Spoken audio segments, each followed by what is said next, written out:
Solange, Dr. Ledru's Story of the Reign of Terror, by Alexandre Dumas. Leaving l'Abbaye, I walked straight across the Place Turenne to the Rue Tournon, where I had lodgings, when I heard a woman scream for help. It could not be an assault to commit robbery, for it was hardly 10 o'clock in the evening. I ran to the corner of the place whence the sounds proceeded, and by the light of the moon, just then breaking through the clouds, I beheld a woman in the midst of a patrol of sans-culottes. The lady observed me at the same instant, and seeing, by the character of my dress, that I did not belong to the common order of people, she ran toward me, exclaiming, "There is Monsieur Albert. He knows me. He will tell you that I am the daughter of Madame Ledru, the laundress." With these words, the poor creature, pale and trembling with excitement, seized my arm and clung to me as a shipwrecked sailor to a spar. "No matter whether you are the daughter of Madame Ledru or someone else, as you have no pass, you must go with us to the guard-house." The young girl pressed my arm. I perceived in this pressure the expression of her great distress of mind. I understood it. "So it is you, my poor Solange," I said. "What are you doing here?" "There, monsieur," she exclaimed in tones of deep anxiety. "Do you believe me now?" "You might at least say citizens." "Ah, sergeant, do not blame me for speaking that way," said the pretty young girl. "My mother has many customers among the great people, and taught me to be polite. That's how I acquired this bad habit, the habit of the aristocrats. And, you know, sergeant, it's so hard to shake off old habits." This answer, delivered in trembling accents, concealed a delicate irony that was lost on all save me. I asked myself, who is this young woman? The mystery seemed complete. This alone was clear: she was not the daughter of a laundress. "How did I come here, Citizen Albert?" she asked. "Well, I will tell you. I went to deliver some washing. The lady was not at home, and so I waited, for in these hard times everyone needs what little money is coming to him. In that way it grew dark, and so I fell among these gentlemen, beg pardon, I would say citizens. They asked for my pass. As I did not have it with me, they were going to take me to the guard-house. I cried out in terror, which brought you to the scene, and as luck would have it, you are a friend. I said to myself, as Monsieur Albert knows my name to be Solange Ledru, he will vouch for me, and that you will you not, Monsieur Albert?" "Certainly I will vouch for you." "Very well," said the leader of the patrol, "and who, pray, will vouch for you, my friend?" "Danton. Do you know him? Is he a good patriot?" "Oh, if Danton will vouch for you, I have nothing to say." "Well, there is a session of the Cordeliers today. Let us go there." "Good," said the leader. "Citizens, let us go to the Cordeliers." The club of the Cordeliers met at the old Cordelier monastery in the Rue l'Observance. We arrived there after scarce a minute's walk. At the door, I tore a page from my notebook, wrote a few words upon it with a lead pencil, gave it to the sergeant, and requested him to hand it to Danton, while I waited outside with the men. The sergeant entered the clubhouse, and returned with Danton. "What?" said he to me. "They have arrested you, my friend? You, the friend of Camille? You, one of the most loyal Republicans? Citizens," he continued, addressing the sergeant, "I vouch for him. Is that sufficient?" "You vouch for him. Do you also vouch for her?" asked the stubborn sergeant. "For her? To whom do you refer?" "This girl." "For everything, for everybody who may be in his company. Does that satisfy you?" "Yes," said the man, "especially since I have had the privilege of seeing you." With a cheer for Danton, the patrol marched away. I was about to thank Danton when his name was called repeatedly within. "Pardon me, my friend," he said. "You hear? There is my hand. I must leave you. The left. I gave my right to the sergeant. Who knows, the good patriot may have scrofula." "I'm coming," he exclaimed, addressing those within in his mighty voice with which he could pacify or arouse the masses. He hastened into the house. I remained standing at the door, alone with my unknown. "And now, my lady," I said, "whither would you have me escort you? I am at your disposal." "Why, to Madame Ledru," she said with a laugh. "I told you she was my mother." "And where does Madame Ledru reside?" "Rue Ferou, 24. "Then let us proceed to Rue Ferou, 24. On the way, neither of us spoke a word. But, by the light of the moon, enthroned in serene glory in the sky, I was able to observe her at my leisure. She was a charming girl of 20 or 22, brunette with large blue eyes, more expressive of intelligence than melancholy, a finely chiseled nose, mocking lips, teeth of pearl, hands like a queen's and feet like a child's, and all these, in spite of her costume of a laundress, betokened an aristocratic air that had aroused the sergeant's suspicions, not without justice. Arrived at the door of the house, we looked at each other a moment in silence. "Well, my dear Monsieur Albert, what do you wish?" my fair unknown asked with a smile. "I was about to say, my dear Mademoiselle Solange, that it was hardly worth while to meet if we are to part so soon." "Oh, I beg 10,000 pardons. I find it was well worth the while. For if I had not met you, I should have been dragged to the guard-house, and there it would have been discovered that I am not the daughter of Madame Ledru. In fact, it would have developed that I am an aristocrat, and in all likelihood they would have cut off my head." "You admit, then, that you are an aristocrat?" "I admit nothing." "At least you might tell me your name." "Solange." "I know very well that this name which I gave you on the inspiration of the moment is not your right name." "No matter. I like it, and I am going to keep it, at least for you." "Why should you keep it for me, if we are not to meet again?" "I did not say that. I only said that if we should meet again, it will not be necessary for you to know my name, any more than that I should know yours. To me you will be known as Albert, and to you I shall always be Solange." "So be it, then. But I say, Solange," I began. "I am listening, Albert," she replied. "You are an aristocrat, that you admit. If I did not admit it, you would surmise it, and so my admission would be divested of half its merit. And you were pursued because you were suspected of being an aristocrat." "I fear so." "And you are hiding to escape persecution?" "In the Rue Ferou, No. 24, with Madame Ledru, whose husband was my father's coachman. You see, I have no secret from you." "And your father?" "I shall make no concealment, my dear Albert, of anything that relates to me. But my father's secrets are not my own. My father is in hiding, hoping to make his escape. That is all I can tell you." "And what are you going to do?" "Go with my father, if that be possible. If not, allow him to depart without me until the opportunity offers itself to me to join him." "Were you coming from your father when the guard arrested you tonight?" "Yes." "Listen, dearest Solange." "I am all attention." "You observed all that took place tonight?" "Yes, I saw that you had powerful influence."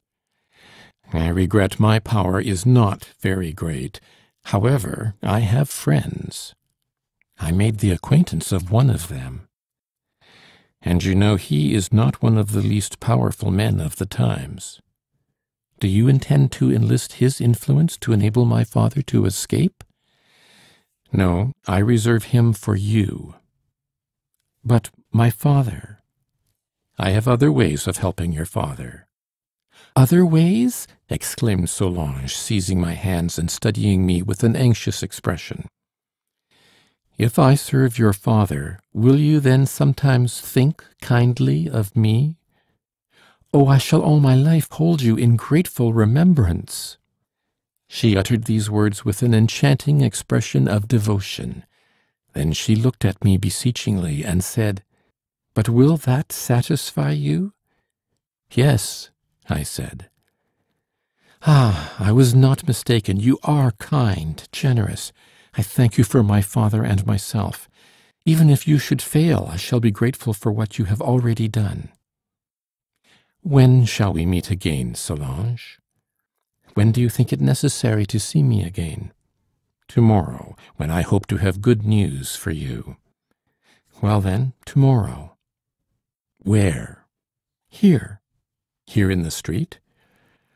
"Well, mon Dieu!" she exclaimed. "You see, it is the safest place. For 30 minutes, while we have been talking here, not a soul has passed." "Why may I not go to you, or you come to me?"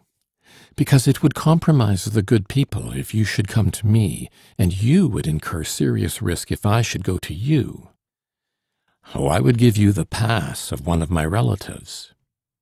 "And send your relative to the guillotine if I should be accidentally arrested?" "True. I will bring you a pass made out in the name of Solange." "Charming. You observe Solange is my real name." "And the hour?" "The same at which we met tonight. 10 o'clock, if you please."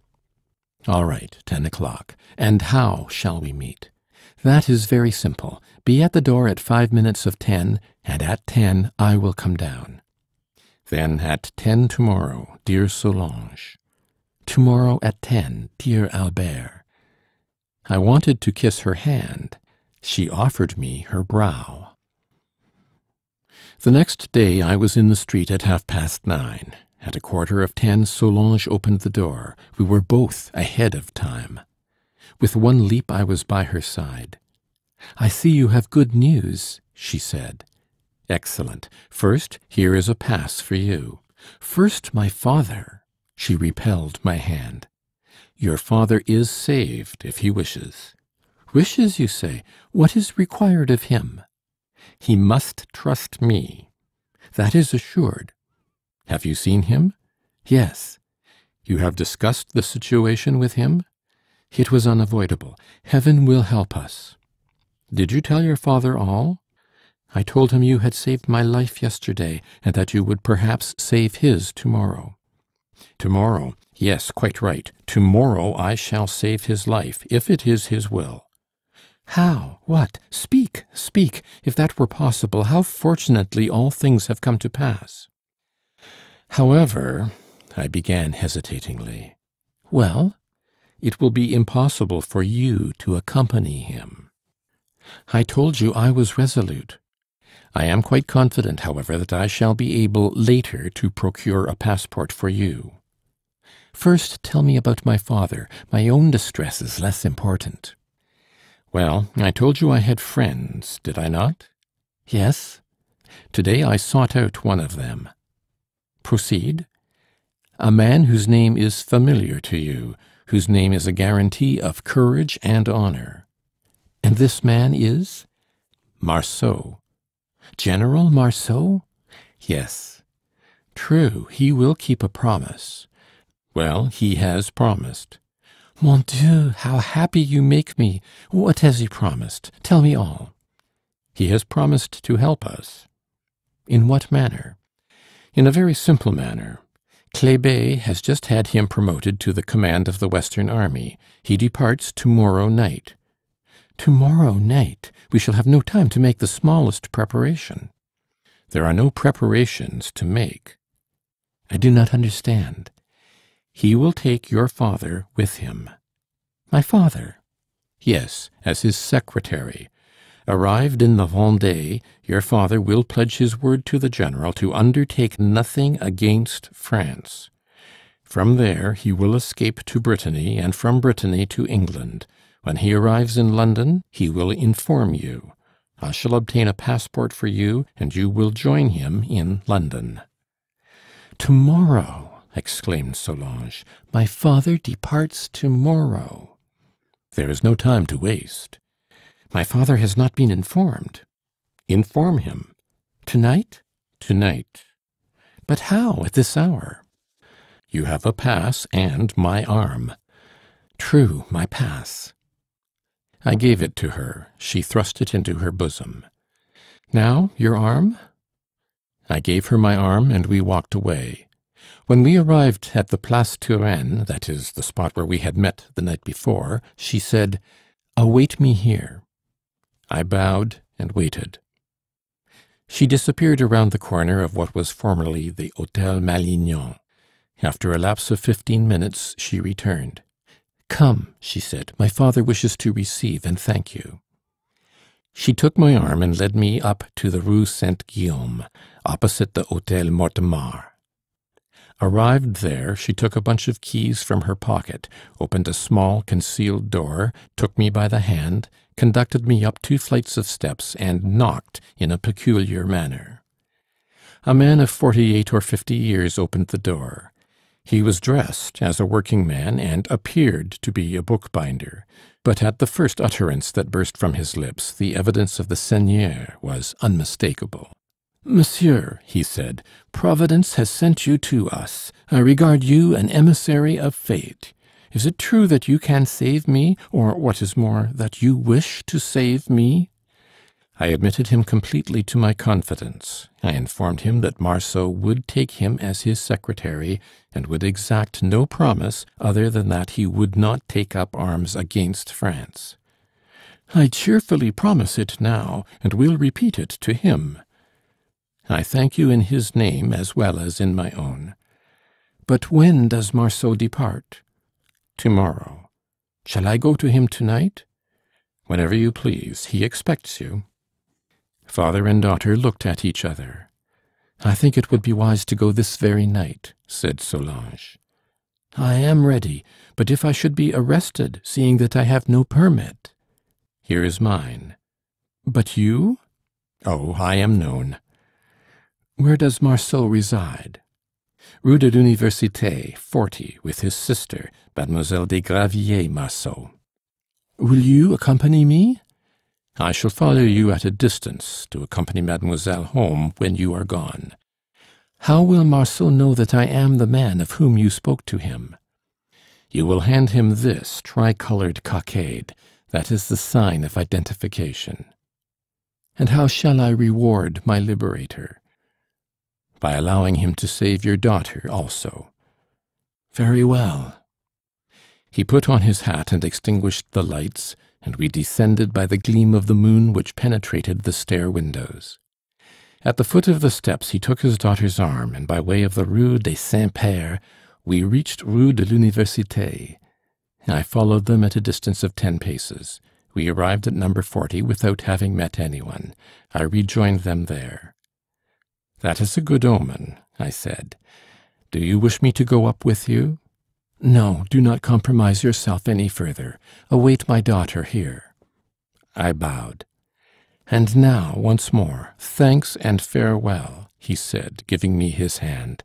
"Language has no words to express my gratitude. I pray that Heaven may some day grant me the opportunity of giving fuller expression to my feelings." I answered him with a pressure of the hand.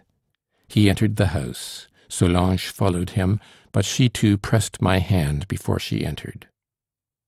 In 10 minutes the door was reopened. "Well?" I asked. "Your friend," she said, "is worthy of his name. He is as kind and considerate as yourself.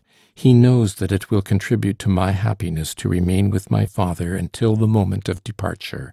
His sister has ordered a bed placed in her room. Tomorrow at 3 o'clock my father will be out of danger. Tomorrow evening at 10 I shall expect you in the Rue Ferou, if the gratitude of a daughter who owes her father's life to you is worth the trouble." "Oh, be sure I shall come. Did your father charge you with any message for me?" "He thanks you for your pass, which he returns to you, and begs you to join him as soon as possible." "Whenever it may be your desire to go," I said, with a strange sensation at my heart. "At least I must know where I am to join him," she said. "Ah, you are not yet rid of me." I seized her hand and pressed it against my heart, but she offered me her brow, as on the previous evening, and said, "Until tomorrow." I kissed her on the brow, but now I no longer strained her hand against my breast, but her heaving bosom, her throbbing heart. I went home in a state of delirious ecstasy such as I had never experienced. Was it the consciousness of a generous action, or was it love for this adorable creature? I know not whether I slept or woke. I only know that all the harmonies of nature were singing within me, that the night seemed endless, and the day eternal. I know that though I wished to speed the time, I did not wish to lose a moment of the days still to come. The next day I was in the Rue Ferou at 9 o'clock. At 9:30, Solange made her appearance. She approached me and threw her arms around my neck. "Saved," she said. "My father is saved, and this I owe you. Oh, how I love you!"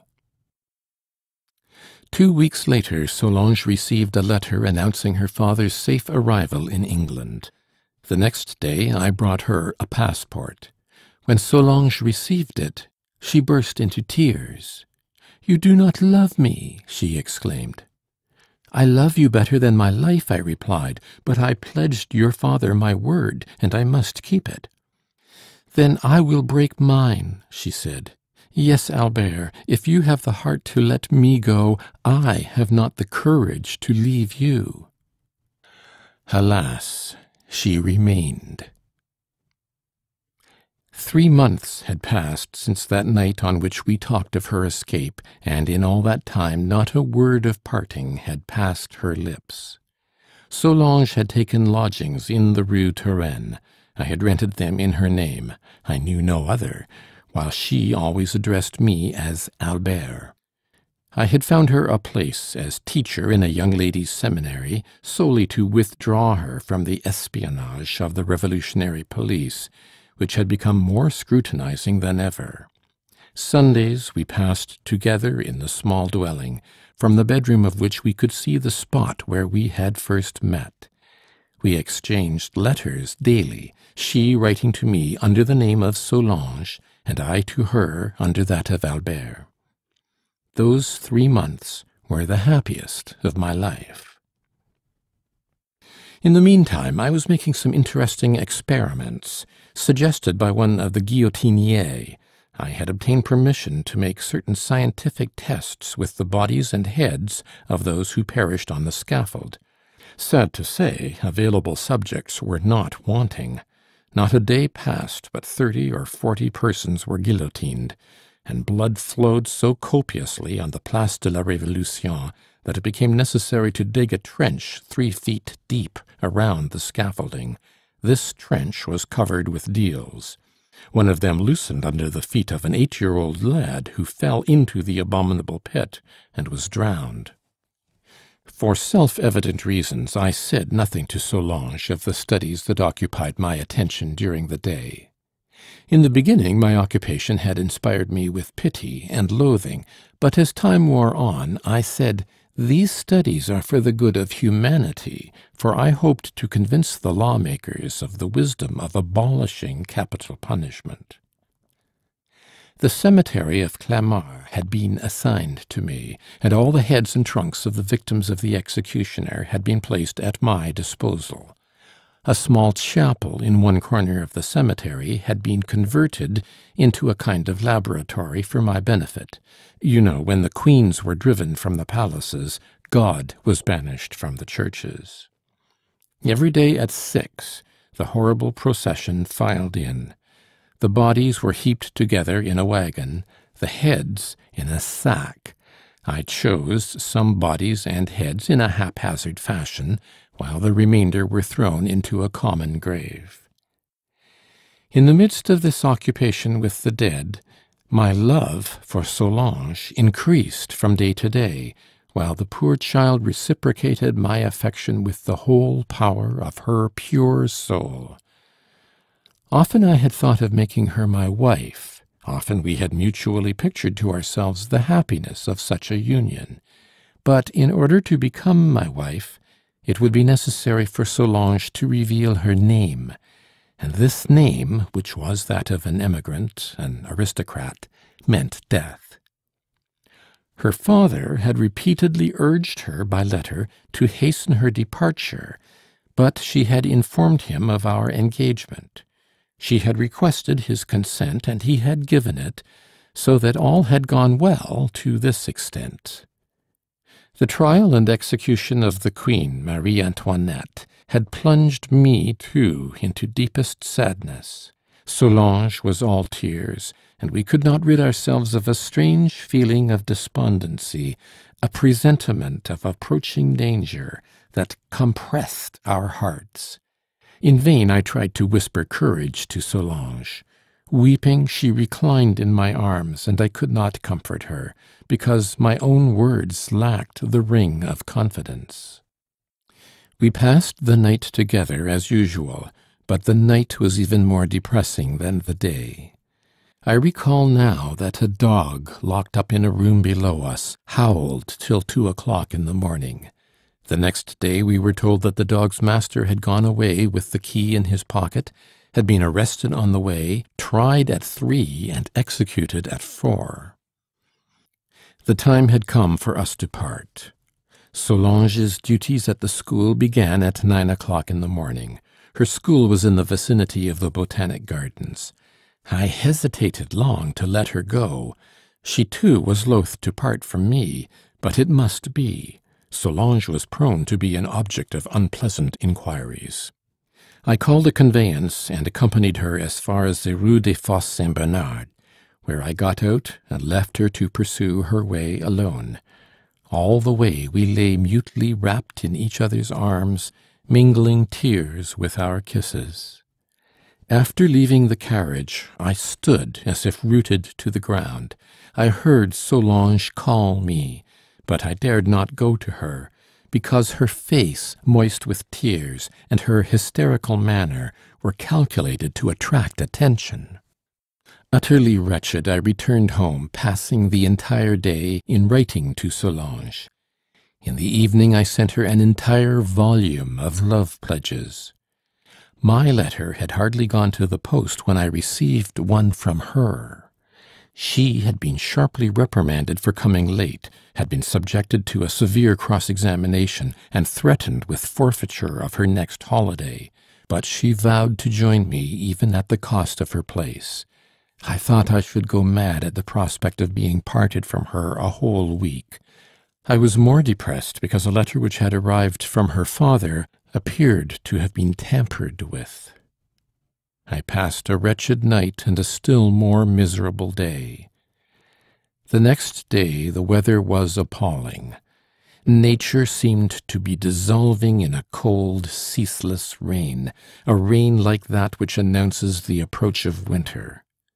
All the way to the laboratory my ears were tortured with the criers announcing the names of the condemned, a large number of men, women, and children. The bloody harvest was over-rich. I should not lack subjects for my investigations that day. The day ended early. At 4 o'clock I arrived at Clamart. It was almost night.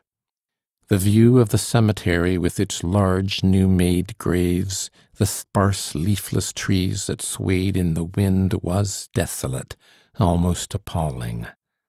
A large open pit yawned before me. It was to receive today's harvest from the Place de la Révolution.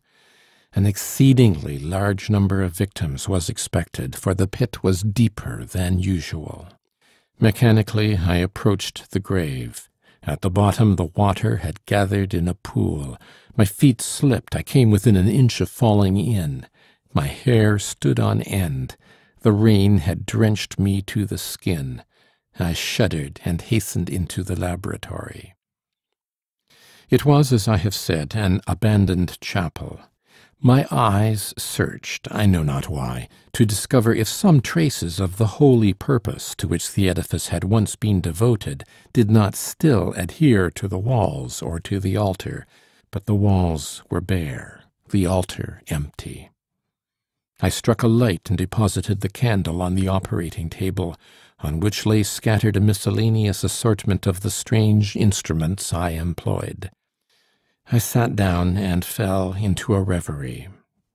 I thought of the poor queen, whom I had seen in her beauty, glory, and happiness, yesterday carted to the scaffold, pursued by the execrations of a people, today lying headless on the common sinner's bier, she who had slept beneath the gilded canopy of the throne of the Tuileries and Saint-Cloud. As I sat thus absorbed in gloomy meditation, wind and rain without redoubled in fury. The raindrops dashed against the window panes, the storm swept with melancholy moaning through the branches of the trees. Anon there mingled with the violence of the elements the sound of wheels. It was the executioner's red hearse with its ghastly freight from the Place de la Révolution.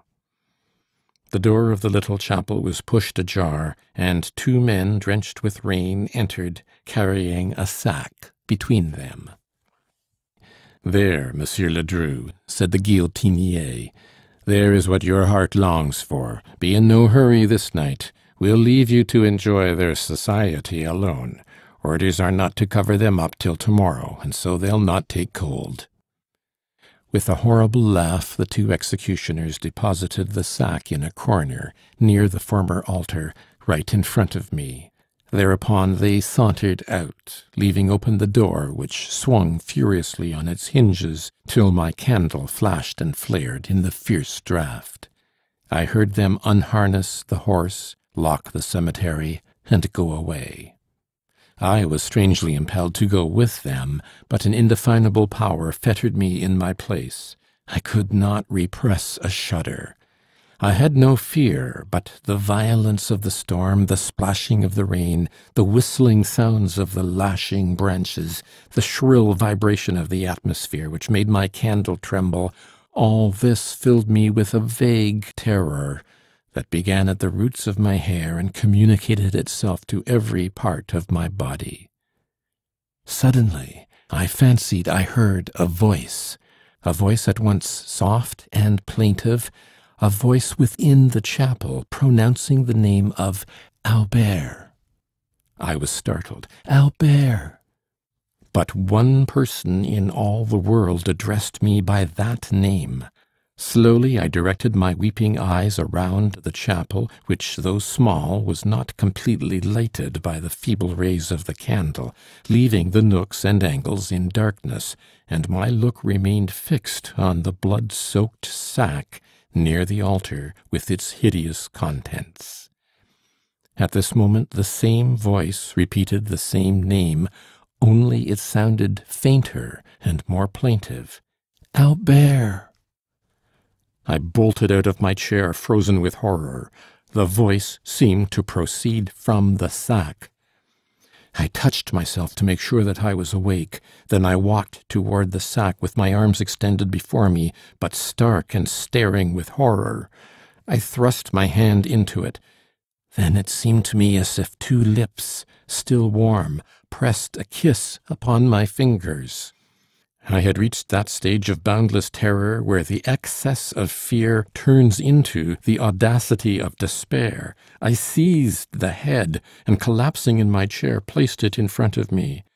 Then I gave vent to a fearful scream. This head, with its lips still warm, with the eyes half closed, was the head of Solange. I thought I should go mad. 3 times I called, "Solange! Solange! Solange!" At the 3rd time, she opened her eyes and looked at me. Tears trickled down her cheeks, then a moist glow darted from her eyes as if the soul were passing, and the eyes closed, never to open again. I sprang to my feet a raving maniac. I wanted to fly. I knocked against the table. It fell. The candle was extinguished. The head rolled upon the floor, and I fell prostrate, as if a terrible fever had stricken me down. An icy shudder convulsed me, and with a deep sigh I swooned. The following morning at 6, the gravediggers found me, cold as the flagstones on which I lay. Solange, betrayed by her father's letter, had been arrested the same day, condemned and executed. The head that had called me, the eyes that had looked at me, were the head, the eyes of Solange. End of Solange by Alexandre Dumas.